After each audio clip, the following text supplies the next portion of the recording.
Welcome back, everybody. It's Hey there. Two guys and a stack of comics. That's Mike. I am Reed. Wanted to continue on in our kind of we love them, you hate them kind of movie reviews that we've been doing. These are some of my favorite ones. We talk about the movies that we love, but they get so much hate online. Yep.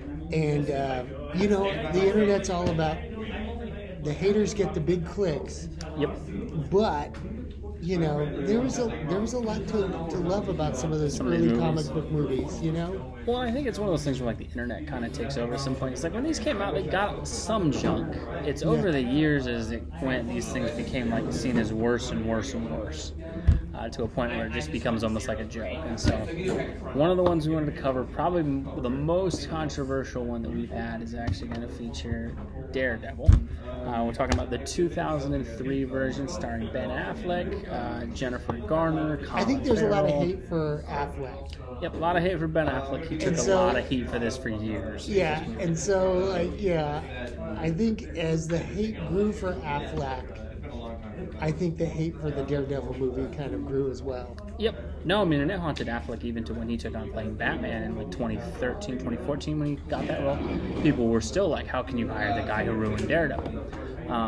Now, I will say from the jump, the Netflix Daredevil series is far superior to this movie. Yeah, I was going to say, you got to set some things aside before you look at this movie for what it is. For what it is, right? And I think it's the same way that I look at the Michael Keaton Batman movies are not nearly as good as the Christopher Nolan Christian Bale movies. It doesn't mean that the Keaton movies are awful, though. It just means they're not quite to the level of the other ones.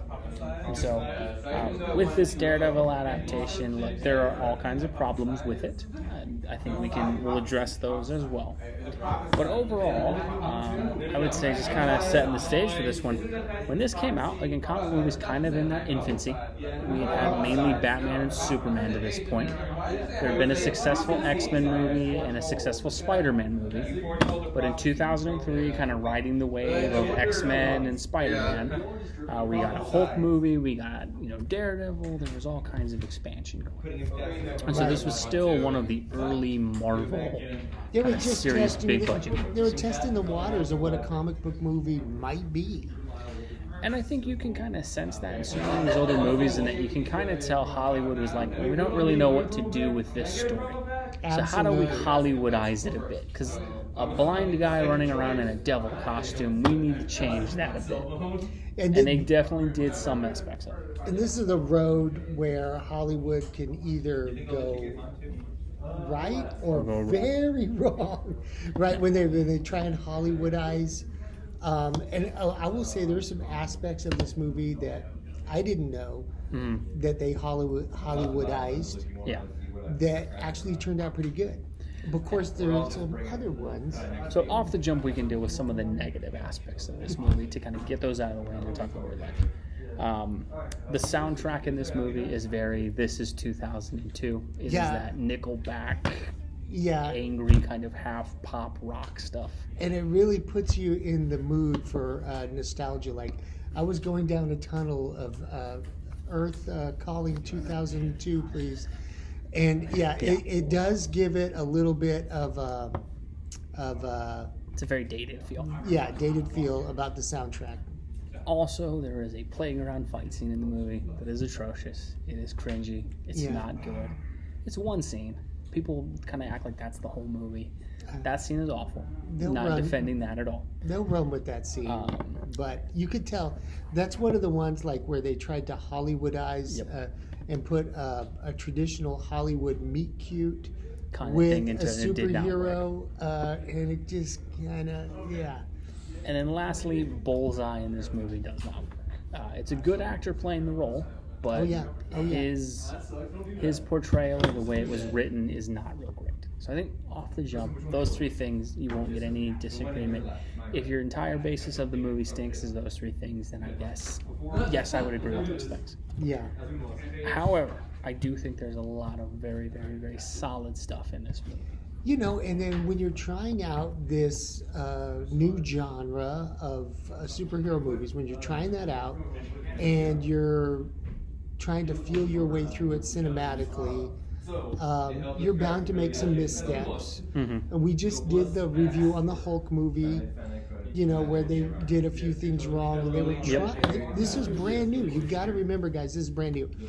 But if you get in your Wayback Machine and go back to 2003, Reed being a huge Daredevil fan. Yep.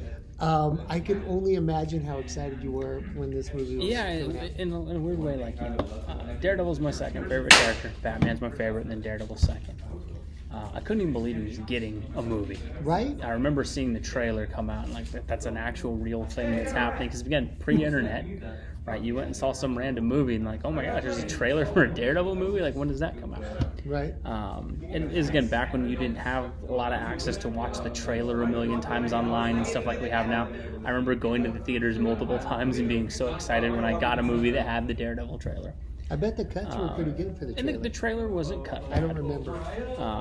And so one of the things right off the jump of this movie, what I loved is I loved the opening credits of the film. They have the actors' names appear in Braille. Oh, I remember that was loving that really when I was cool. 15 or 13 when I saw this movie. I thought it was great when I saw it again. The windows of the skyscrapers. Yep. Yeah, spell it. I mean, that was... I thought the opening score was good as well. The soundtrack, which is the songs they pick, are awful, but the actual score and like the themes for Daredevil and stuff like that were actually pretty cool. Now, some dated CGI for sure, but one of the things I love about this movie, and I still love it, it's one of my favorite shots in any comic book movie period, the opening scene where it pans up to the church and it ends up on that spotlight of the cross at the top and Daredevil's hanging off, clinging on. One of the coolest imageries to open a comic book movie that I've ever seen. It's still one of my favorite images years later. If Batman were Marvel, he would be... Daredevil. Right. And I love the way they wrote Daredevil's faith into this, and that one of the biggest reasons Daredevil always connected with me as a character, as myself, I'm a religious person, that aspect of his life really and the connected. conflict between him and the priest and his faith and his... And I love that it's a positive portrayal of faith, but not over naively so.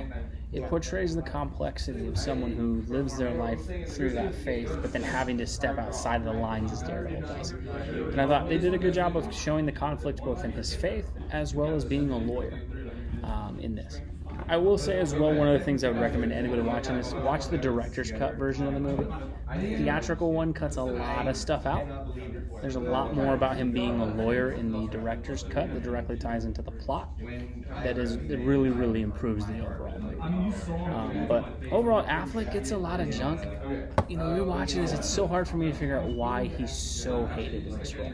He's not Charlie Cox from the Netflix series. No, you got to put that aside because that was amazing. Yeah, Netflix was next perfect level casting. amazing. Yeah.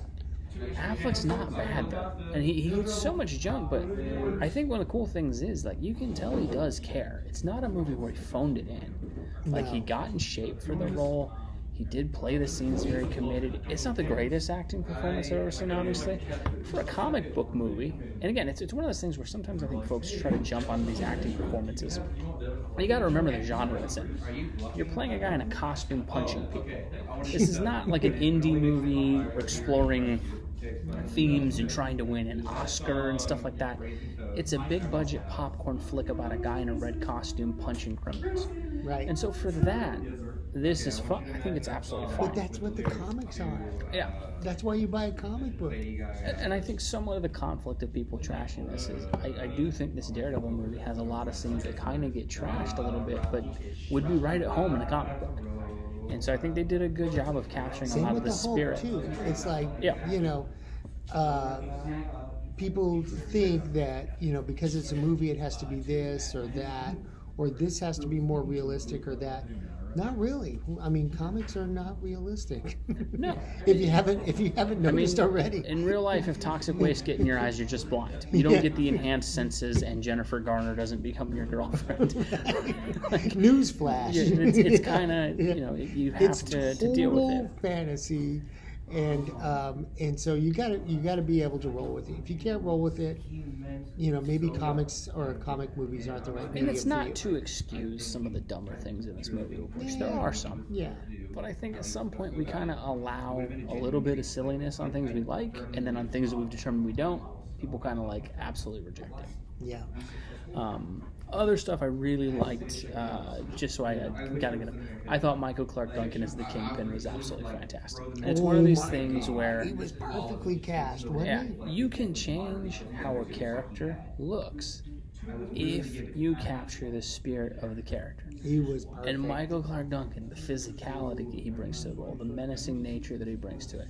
It is and I love what Vincent D'Onofrio did on the TV show. This, to me, was actually a better portrayal of the Kingpin because I buy that guy throwing Daredevil across a room. Like, look at that fight when they have the fight in the film, and you look and you're like, man, I don't think he's taking that guy.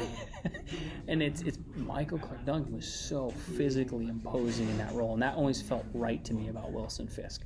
And he played it. He played it. He really brought the performance, and it was amazing. It was amazing. Mm-hmm. I know you had some things you liked as well, so I'll let you kind of get yours in. I put Marvel's Batman. Jon Favreau. Jon Favreau's as Foggy, yeah. Yeah, I mean, he plays a good Foggy, and he also played Happy Hogan in the Iron Man movies. Iron Man.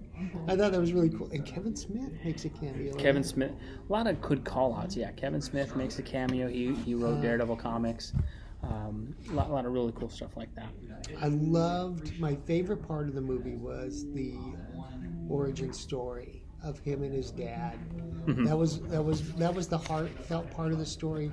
I loved the fight scenes. They were amazing. Mm-hmm. Maybe not so much the one in the park, but all the other ones. No, the one in the bar that's pretty extended is really good. And the final fight with Kingpin. The one in the church, and then the Kingpin. I mean, they really brought it. Those are good fight scenes. You can't tell me they're not. There were so many times in those last two fight scenes, even in the bar scene, where I thought, Daredevil's not going to make it out of this movie, and and you didn't know what was going to happen. Maybe they would kill him off at the end. Well, they definitely ratcheted up the tension. I think one of the things I loved as a kid watching this, and I still get it as an adult, is like the final sequences where he fights, kind of has this fight on the rooftop with Elektra and Bullseye, and they square off in a church with Bullseye, and then that final scene with Kingpin. It always reminded me of kind of like a video game, almost like Mario, like you're working your way through the sub-bosses, and then like up. Kingpin in the top tower is like the Bowser level bad guy at the end of the film that he's got to take on. At the end, yeah. And I thought they did that good. I like that Mike talked about his relationship with Jack Murdock, and that was so cool. I've always liked that part of Daredevil, in that having a father who pushes you to be your best self. And I've always loved Jack Murdock in the comics. I think of all the like paternal characters that are there, he's always been the one I like the most. And it's such a cool dynamic to have like this boxer who's like absolutely determined to like, no, you're not going to be me.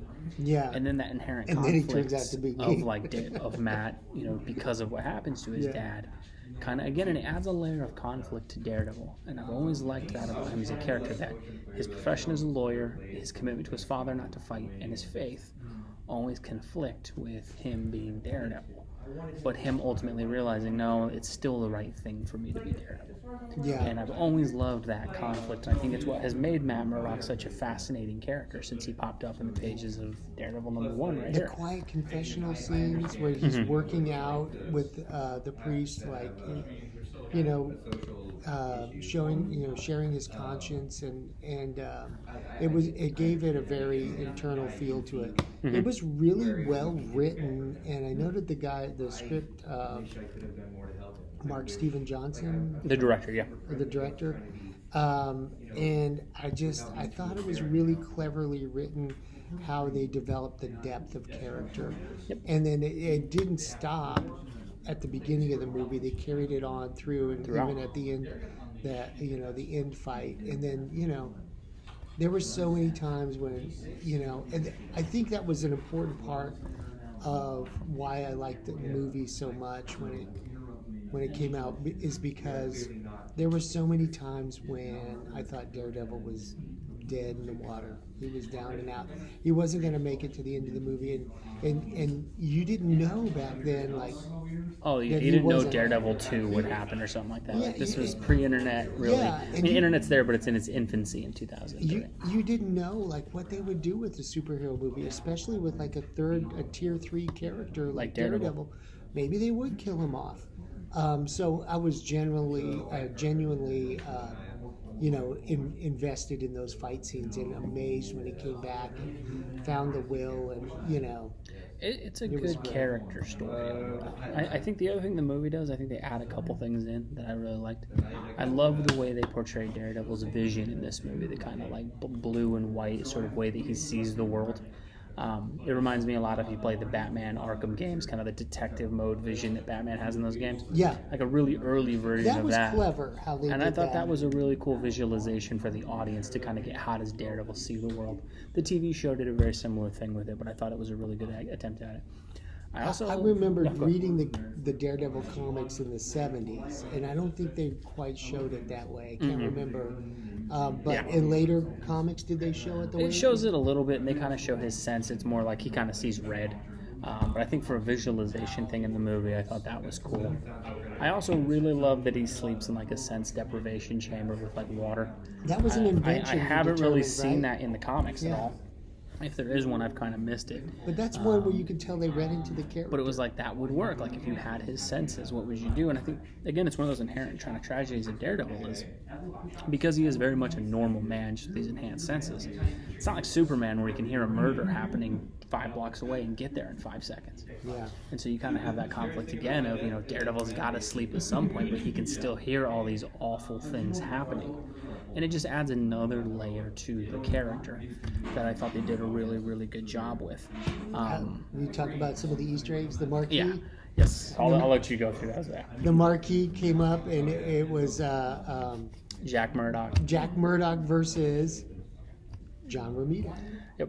Cool call outs to some characters there. I think they also list a couple fighters that Daredevil's father has beaten, and they list Miller, Mack, and Bendis as some very notable Daredevil creators. That was kind of cool. Like, I don't know that a movie really went Easter egg crazy like that before. No, what a cool way to use them. Like, because sometimes now, like, the Marvel movies, it's just in the special thanks after 10 minutes of credits that no one's paying attention to. They throw the names in. I love that they actually threw, like, an actual call out to the name in the movie. And then another great one, and I think Mike and I would probably agree on this one, the part where Matt, as a young kid, kind of sticks his cane out and stops Stan Lee from crossing the street. Oh, yeah, I wrote that down. Yeah, that was classic. Great Stan Lee cameo. That was. Awesome to see him in there. He's the, obviously original creator of Daredevil, so that was really, really cool to see that. It's always good to see Stan in those. And again, I think one of the things I liked about this movie so much is I think they captured some of the Frank Miller era stuff, obviously with Elektra and Bullseye and kind of that conflict. They captured some of the original stuff of Daredevil, kind of like how he trains himself, right? They don't have Stick and the folks who train him in the comic books that have been in there now. They go back to kind of this old Daredevil #1 thing where he just kind of learns it himself. And so I thought they did a good job of blending things. And I think, again, it's one of these things about these older movies is they didn't know there was going to be a Daredevil 2, 3, 4, 5, and an extended universe. They were trying to make one movie. It was all brand new territory. And you kind of have, at this point, 50 years of comics almost when this movie came out, or maybe 40 years of comics, to kind of try to put into 1 2-hour experience. And so I think for that, I think they did a good job. Again, it's got some flaws, for sure. But I think but it's an enjoyable movie. If you've let the internet tell you this is like the worst movie ever, it's really not. If you go and you watch it, I think there's actually a really enjoyable one. If you watch the director's version, the theatrical version is not the best because they cut out a lot of stuff. But I really do think if you kind of put aside some of the things and remember, like, okay, it's 2003. And even Kevin Smith got a little cameo. He was the lab guy. Kevin Smith, another creator, he gets in there. Other stuff, I mean, just there's a lot that I liked. I love the way they implemented Ben Urich into the plot. Ben Urich's a huge fixture in Daredevil comic books, especially from the Frank Miller area. He reminded me of there was an old TV show way back when called The Night Stalker, with the reporter he works for like some cheesy rag where he's always trying to dig up sensational stories. And so it was really cool. And I liked with Urich, they kind of, in a way, reflected Daredevil's struggle. Like, Urich's a reporter, his job is to break stories, and then he even decides at the end, like, no, it wouldn't be right to let the world know that Matt was Daredevil. And he races his story at the end. And I just thought they did a really cool job of implementing different character conflicts. The one character who is a bit underserved, I do think Elektra, she kind of falls into very generic love interest in the film. Yeah.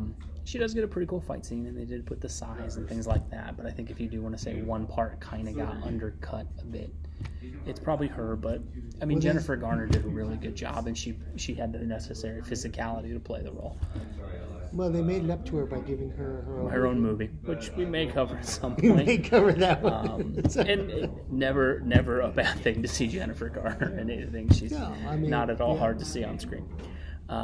But overall, I do think Daredevil 2003 is a pretty enjoyable film. I think, obviously don't compare it to the Netflix thing. The Netflix is vastly superior. But back then, you got to realize, there was no Netflix. Yep. And so I think it's all definitely we had worth seen a look. was Spider-Man. Spider-Man, and Hulk X-Men, came out at the same time. Hulk, it was early on. That was it. And so I think if you revisit it, give it a shot, especially if you watch the director's cut, which I think is so much better than the theatrical one. It really is a pretty good investment of time, and I think if you're a Daredevil fan, there's enough cool Easter eggs and things in there, and enough that's true to some of these old 60s comics that's enjoyable. So give it a chance. Give it a shot. We'll see. We'll have definitely got some more ones that we'll revisit on this of movies that get an unfair reputation in our opinion. But let us know what you think in the comments below. If there's any movies that you think that we should review, let us know as well. We'll be happy to cover those. But thanks again. Share, subscribe, and we'll see you next time on Two Guys and a Stack of Comics.